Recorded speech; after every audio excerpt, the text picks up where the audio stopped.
ಎಲ್ರಿಗೂ ನಮಸ್ಕಾರ.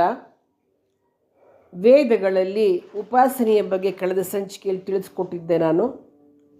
ಇವತ್ತು ನಿರ್ಗುಣೋಪಾಸನೆ, ಸಗುಣೋಪಾಸನೆ ಏನು, ಉಪಾಸನೆಯಲ್ಲಿ ಎರಡು ವಿಧ, ನಿರ್ಗುಣ ಹಾಗೂ ಸಗುಣ, ಅದರ ಬಗ್ಗೆ ಏನು ತಿಳಿಸಿದ್ದಾರೆ ಅನ್ನೋದನ್ನು ನಾವು ತಿಳಿದುಕೊಳ್ಳೋಣ. ನಿರ್ಗುಣೋಪಾಸನೆ ಅಂತಂದರೆ ಏನು?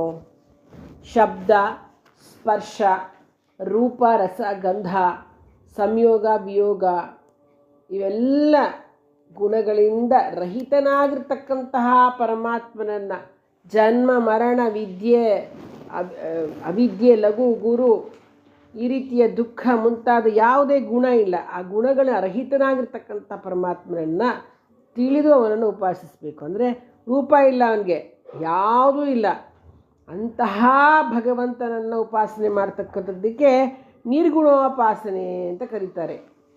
ಋಗ್ವೇದ ಒಂದು ಭಾಷ್ಯದಲ್ಲೂ ಕೂಡ ಹೇಳ್ತಾರೆ, ಉಪಾಸನೆಯಲ್ಲಿ ಎರಡು ವಿಧ, ಸಗುಣೋಪಾಸನೆ ಮತ್ತು ನಿರ್ಗುಣೋಪಾಸನೆ. ಸಪರ್ಯಗಾಚಕ್ರಂ ಈ ಮಂತ್ರದ ಅರ್ಥಕ್ಕನುಸಾರವಾಗಿ ಅಕಾಯ, ಅವ್ರಣ, ಅಸ್ನಾವಿರ ಮುಂತಾದ ಗುಣಗಳ ನಿಷೇಧವಾಗೋದ್ರಿಂದ ಪರಮೇಶ್ವರ ನಿರ್ಗುಣ ಅಂತ ಅವನನ್ನು ಕರೀತಾರೆ. ಹಂಗೆ ಯಾವುದೇ ರೀತಿಯ ಗುಣ ಇಲ್ಲ, ರೂಪನೂ ಇಲ್ಲ, ಏನೂ ಇಲ್ಲ, ಅವನು ನಿರ್ಗುಣೋಪಾಸನೆ ಮಾಡಲಿಕ್ಕೆ ಭಗವಂತ. ಏಕೋ ದೇವ, ಅದರಲ್ಲೂ ಕೂಡ ನಿರ್ಗುಣಶ್ಚ ಅಂತಲೇ ಹೇಳೋದ್ರಿಂದ ನಿರ್ಗುಣ ಅಂತಕ್ಕಂತಹ ಆ ಭಗವಂತ ಎಂದೂ ಜನ್ಮವೆತ್ತೋದಿಲ್ಲ, ಅವನು ಹುಟ್ಟೋದು ಇಲ್ಲ, ಅವನು ಸಾಯೋದೂ ಇಲ್ಲ, ಜನ್ಮವೂ ಎತ್ತೋದಿಲ್ಲ. ನಿರಾಕಾರ ಅಂದರೆ ಸಾಕಾರ ಅಂತಲೂ ಆಗೋದಿಲ್ಲ, ಅಕಾಯ ಅಂದರೆ ಶರೀರ ಅಂತಲೂ ಅಲ್ಲ, ಅವರಣ ಅಂದರೆ ಛಿದ್ರನೂ ಆಗೋದಿಲ್ಲ. ಶಬ್ದ, ಸ್ಪರ್ಶ, ರೂಪ, ರಸಗಂಧಯುಕ್ತನಾಗಿ ಎಂದೂ ಆಗೋದಿಲ್ಲ. ಅವನಲ್ಲಿ 2, 3 ಮುಂತಾದ ಸಂಖ್ಯಾಗಣನೆಯೂ ಇಲ್ಲ, ಸಾಧ್ಯ ಇಲ್ಲ. ಉದ್ದ ಇಲ್ಲ, ಅಗಲ ಇಲ್ಲ, ಲಘುವಿಲ್ಲ, ಗುರುವಿಲ್ಲ. ಹೀಗೆ ಎಲ್ಲ ಗುಣಗಳ ನಿವಾರಣಾಪೂರ್ವಕವಾಗಿ ಅವನನ್ನು ಸ್ಮರಿಸ್ತಕ್ಕಂಥದ್ದು ಅವನಿಗೆ ನಿರ್ಗುಣೋಪಾಸನೆ ಅಂತ ಕರೀತಾರೆ. ಕೆಲವರು ಈಶ್ವರನನ್ನು ಸಾಕಾರ ಅಂದರೆ, ಮತ್ತು ಕೆಲವರು ಸಾಕಾರನಂತಲೇ ಭಾವಿಸಿ ಅವನಿಗೆ ನೈವೇದ್ಯವನ್ನು ಕೊಟ್ಟುಬಿಡ್ತಾರೆ, ದೀಪ ಹಚ್ತಾರೆ, ಹೂವು ಹಣ್ಣುಗಳನ್ನು ಸಮರ್ಪಿಸ್ತಾರೆ, ವಸ್ತ್ರಾದಿಗಳನ್ನು ತೊಡಿಸ್ತಾರೆ, ಸ್ನಾನಾದಿಗಳನ್ನು ಮಾಡಿಸ್ತಾರೆ. ಆದರೆ ಋತುವನ್ನು ದೃಷ್ಟಿಯಲ್ಲಿಟ್ಕೊಂಡು ಮಾಡಿಸೋದಿಲ್ಲ. ಈಶ್ವರನಿಗೂ ಆಕಾರವೇ ಇಲ್ಲ, ಅವನು ಕಣ್ಣು, ಮೂಗು, ಕಿವಿ, ನಾಲ್ಗೆ ಯಾವ ಶರೀರ ಅವಯವಗಳಿಂದಲೂ ಅವನಿಗೇನೂ ಇಲ್ಲ, ಅವನಿಗೆ ಅದು ರಹಿತನಾಗಿರ್ತಕ್ಕಂಥದ್ದು. ಯಾವುದೋ ಕಲ್ಪನೆ ಹೀಗಿದ್ದ ಈಶ್ವರ ಅನ್ನೋದು, ಅದನ್ನ ಇಟ್ಕೊಂಡು ನಾವು ಪೂಜೆ ಮಾಡ್ತೀವಿ. ಅವನಿಗೆ ಸಂಯೋಗವಿಲ್ಲ, ವಿಯೋಗಗಳಿಲ್ಲ. ಯಾಕೆಂದರೆ ಅವನು ಎಲ್ಲಿಯೂ ಇಲ್ಲ, ಯಾವುದ್ರೊಡನೆ ಸಂಯೋಗ ಮಾಡೋದ್ರಿಂದ ಯಾವುದ್ರೊಡನೆ ವಿಯೋಗ ಎಲ್ಲೂ ಇಲ್ಲ, ಅವನು ಎಲ್ಲೂ ಇಲ್ಲ, ಎಲ್ಲ ಕಡೆನೂ ಇದ್ದಾನೆ. ಆ ರೀತಿ ಅಂದರೆ ಅವನದು ಅಪಿಯರೆನ್ಸ್ ಇಲ್ಲ, ಬಟ್ ಎಲ್ಲ ಕಡೆನೂ ಇದ್ದಾನೆ. ಹಾಗಾಗಿ ಅವನಿಗೆ ಆಕಾರ ಇಲ್ಲ, ಪ್ರಕಾರಗಳಿಲ್ಲ, ಸರ್ವತ್ರ ವ್ಯಾಪಕನಾಗಿರ್ತಕ್ಕಂಥವನು. ಇವನು ಎಲ್ಲ ಕಡೆ ಇರೋದ್ರಿಂದ ಅವನಿಗೆ ಇಂಥ ಜಾಗ, ಇಂಥ ನಿರ್ದಿಷ್ಟವಾದ ರೂಪ ಯಾವುದೂ ಇಲ್ಲದೇದ್ರಿಂದ ಹೇಗೆ ನೀವು ಅವನನ್ನು ಪೂಜೆ ಮಾಡ್ತೀರಾ? ಈಗ ಸೂರ್ಯ ಒಂದು ಪ್ರಕಾಶಮಾನ ಉಜ್ವಲವಾದ ಪ್ರಕಾಶದಲ್ಲಿ ಅಲ್ಲಿ ಕತ್ಲೆ ಅಂತಕ್ಕಂಥದ್ದು ಎಲ್ಲಿ ಕಾಣಿಸುತ್ತೆ? ಜನ್ಮ ಮರಣದ ವಿಷಯವಾಗಿ ಅವನು ಹುಟ್ಟಿಲ್ಲ, ಅವನು ಸಾವಿಲ್ಲ, ಅವನಿಗೆ ಅಜರಾಮರ. ಯಾಕೆಂದರೆ ಪರಮಾತ್ಮನಿಗೆ ಸುಖವೂ ಇಲ್ಲ, ದುಃಖವೂ ಇಲ್ಲ. ಅದರಿಂದ ಸುಖ ದುಃಖ ಇಂದ್ರಿಯಗಳ ವಿಷಯ, ಮತ್ತು ಅವನು ಇಂದ್ರಿಯ ರಹಿತ, ಇಂದ್ರಿಯವೇ ಇಲ್ಲ. ಅದರಿಂದ ಮನುಷ್ಯ ಇಂದ್ರಿಯಗಳ ಮೂಲಕ ನೋಡಲಿಕ್ಕೆ, ಮುಟ್ಟಲಿಕ್ಕೆ, ಹೇಳಲಿಕ್ಕೆ ಎಲ್ಲ ರೀತಿಯಲ್ಲೂ ಪ್ರಯತ್ನ ಪಟ್ಟಾಗ ಸಫಲನಾಗೋದಿಲ್ಲ ಅವನನ್ನು. ಯಾಕೆಂದರೆ ಅವನು ಇಂದ್ರಿಯಾತೀತ. ಹಾಗಾಗಿ ನಾವು ಅವನನ್ನು ನೋಡೋಕ್ಕೂ ಆಗಲ್ಲ, ಅವನು ಕೇಳೋಕ್ಕೂ ಆಗಲ್ಲ, ಅವನನ್ನು ಮುಟ್ಟೋಕ್ಕೂ ಆಗಲ್ಲ, ಅವನನ್ನು ಮೂಸಕ್ಕೂ ಆಗಲ್ಲ, ಏನು ಮಾಡೋಕ್ಕಾಗಲ್ಲ ನಮಗೆ. ಯಾಕೆಂದರೆ ಅವನು ಇಂದ್ರಿಯಾತೀತ. ನಾವು ಇಂತಹ ನಿರ್ಗುಣ ಪರಬ್ರಹ್ಮನನ್ನೇ ಉಪಾಸನೆ ಮಾಡಬೇಕು ಅನ್ನೋದನ್ನು ವೇದಗಳಲ್ಲಿ ತಿಳಿಸಿದ್ದಾರೆ. ಇನ್ನು ಸಗುಣೋಪಾಸನೆ, ಅದ್ರ ಬಗ್ಗೆ ಏನು ಹೇಳಿದ್ದಾರೆ ಅಂದರೆ,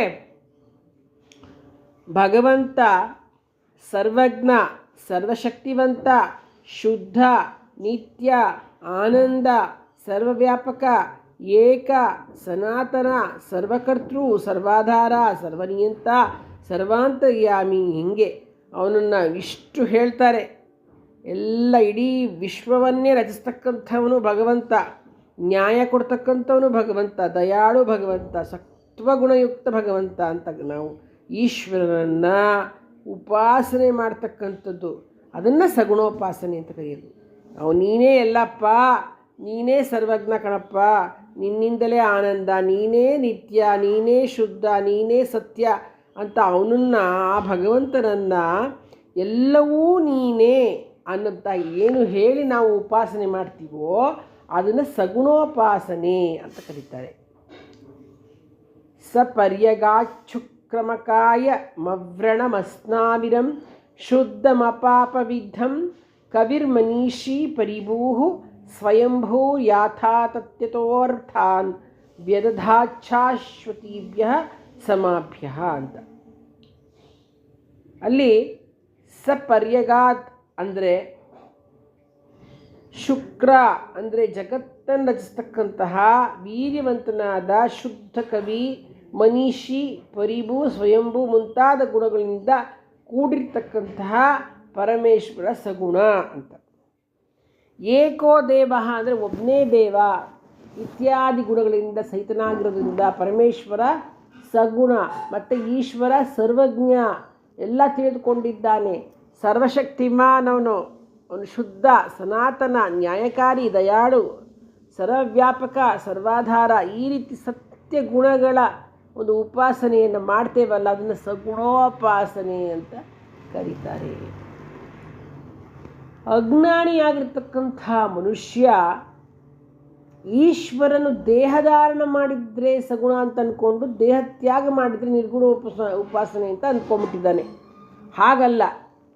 ಸಗುಣೋಪಾಸನೆ ಅಂತಂದರೆ ಮೂರ್ತಿ ಪೂಜೆ, ನಿರ್ಗುಣೋಪಾಸನೆ ಅಂದರೆ ಅದೇ ಧ್ಯಾನ ಮಾಡಿ ಪಡ್ಕೊಳ್ತಕ್ಕಂಥದ್ದು ಅಂದ್ಕೊಂಡ್ಬಿಟ್ಟಿದ್ದಾನೆ. ಅವರ ಈ ಕಲ್ಪನೆ ಇದೆಯಲ್ಲ, ಅದು ವೇದಶಾಸ್ತ್ರಗಳ ಪ್ರಮಾಣ ಮತ್ತು ವಿದ್ವಾಂಸಗಳ ಅನುಭವಕ್ಕೆ ವಿರೋಧವಾಗಿರ್ತಕ್ಕಂಥ ಕಾರಣ ಇದನ್ನು ನಾವು ತಿಳ್ಕೊಳ್ಬಾರ್ದು. ಯಾಕೆ ಅಂದರೆ ಎಲ್ಲವನ್ನ ಯಥಾರೀತಿ ಉಪಾಸಿಸಬೇಕೆಂದು ಅಂತಕ್ಕಂಥದ್ದು ಸಿದ್ಧವಾಗಿಬಿಡುತ್ತೆ. ಹಾಗಾಗಿ ಈ ನಿರ್ಗುಣ ಸಗುಣಕ್ಕೆ ಸಂಬಂಧಿಸ್ತಕ್ಕಂಥ ವಾಕ್ಯವನ್ನು ಏನು ತಿಳ್ಕೊಳ್ಬೇಕಂತಂದರೆ ಸಗುಣ ನಿರ್ಗುಣ ಸ್ತುತಿ ಪ್ರಾರ್ಥನೋಪಾಸನ ಅಂತ. ಪರಮೇಶ್ವರನಲ್ಲಿರ್ತಕ್ಕಂತಹ ಗುಣಗಳಿಂದ ಅವನು ಯುಕ್ತನು, ಅವನಲ್ಲಿ ಇಲ್ಲದ ಗುಣಗಳಿಂದ ಅವನು ರಹಿತನು ಎಂದು ಗ್ರಹಿಸಿಕೊಂಡು ಅವನ ಗುಣಗಾನ ಮಾಡ್ತಕ್ಕಂಥದ್ದು ಸಗುಣ ನಿರ್ಗುಣ ಸ್ತುತಿ. ಈಶ್ವರನಿಂದ ಶುಭಗುಣಗಳನ್ನು ಹೆಚ್ಚಿಸ್ತಕ್ಕಂಥದ್ದು, ದೋಷ ವಿಮೋಚನಕ್ಕಾಗಿ ಪರಮಾತ್ಮನ ಸಹಾಯವನ್ನು ಬಯಸ್ತಕ್ಕಂಥದ್ದು ಸಗುಣ ನಿರ್ಗುಣ ಪ್ರಾರ್ಥನೆ. ಇನ್ನು ಪರಮೇಶ್ವರನ ಬಗೆಗೆ ಅವನು ಸಮಸ್ತ ಸದ್ಗುಣ ಸಹಿತ, ದೋಷರಹಿತ, ಸರ್ವದೋಷರಹಿತ ಅಂತ ತಿಳಿದುಕೊಂಡು ತನ್ನ ಆತ್ಮನನ್ನು ಅವನ ಹಾಗೂ ಅವನ ಆಜ್ಞೆಯ ಸಲುವಾಗಿ ಸಮರ್ಪಣೆ ಮಾಡ್ತಕ್ಕಂಥದ್ದು ಸಗುಣ ನಿರ್ಗುಣೋಪಾಸನೆ ಅಂತ ಅನಿಸುತ್ತೆ. ಹಾಗಾಗಿ ಪರಮೇಶ್ವರನ ಸಾಮೀಪ್ಯ ಪ್ರಾಪ್ತಿಯಾದರೆ ಎಲ್ಲ ದೋಷ ದುಃಖಗಳು ದೂರವಾಗಿ ಪರಮೇಶ್ವರನ ಗುಣ ಕರ್ಮ ಸ್ವಭಾವಗಳಂತೆ ಜೀವಾತ್ಮನ ಗುಣ ಕರ್ಮ ಸ್ವಭಾವಗಳು ಕೂಡ ಪವಿತ್ರವಾಗುತ್ತೆ. ಆದ್ದರಿಂದ ಈಶ್ವರನ ಸ್ತುತಿ, ಈಶ್ವರನ ಪ್ರಾರ್ಥನೆ, ಈಶ್ವರನ ಉಪಾಸನೆ ಮಾಡಬೇಕು. ಇದರಿಂದ ಆತ್ಮನ ಬಲ ಜಾಸ್ತಿಯಾಗಿ ನಮಗೆ ದುಃಖ, ಎಂಥ ದುಃಖ ಬಂದರೂ ಕೂಡ ಗಾಬರಿ ಪಡ್ಕೊಳ್ಳದೆ ನಾವು ಸಹಿಸಲಿಕ್ಕೆ ಶಕ್ತರಾಗ್ತೇವೆ ಅಂತಕ್ಕಂಥದ್ದನ್ನು ಈ ನಿರ್ಗುಣೋಪಾಸನೆ ಸಗುಣೋಪಾಸನೆಯಲ್ಲಿ ತಿಳಿಸಿದ್ದಾರೆ. ಸಗುಣ ಅಂದ್ರೇನು, ನಿರ್ಗುಣ ಅಂದ್ರೇನು ಅಂತ ವೇದದಲ್ಲಿ ನಾವು ತಿಳ್ಕೊಂಡಾಯ್ತು. ನಾವೇನು ತಿಳ್ಕೊಂಬಿಟ್ಟಿದ್ವಿ ಇದುವರೆಗೆ, ಸಗುಣೋಪಾಸನೆ ಅಂದ ತಕ್ಷಣ ಮೂರ್ತಿ ಪೂಜೆ, ನಿರ್ಗುಣೋಪಾಸನೆ ಅಂದ ತಕ್ಷಣ ನಿರ್ವಿಕಾರನಾಗಿರ್ತಕ್ಕಂಥ ಪರಬ್ರಹ್ಮ ಅವನ ಧ್ಯಾನ ಮಾಡ್ತಕ್ಕಂಥದ್ದು ಅಷ್ಟೇ ನಮಗೆ ಗೊತ್ತಿದ್ದು. ಆದರೆ ಅದಲ್ಲ, ಸಗುಣೋಪಾಸನೆ ಅಂದ್ರೇನು, ನಿರ್ಗುಣೋಪಾಸನೆ ಅಂದ್ರೇನು ಅನ್ನೋದನ್ನು ನಾವು ಇವತ್ತು ತಿಳಿದುಕೊಂಡ್ವಿ. ಧನ್ಯವಾದಗಳು.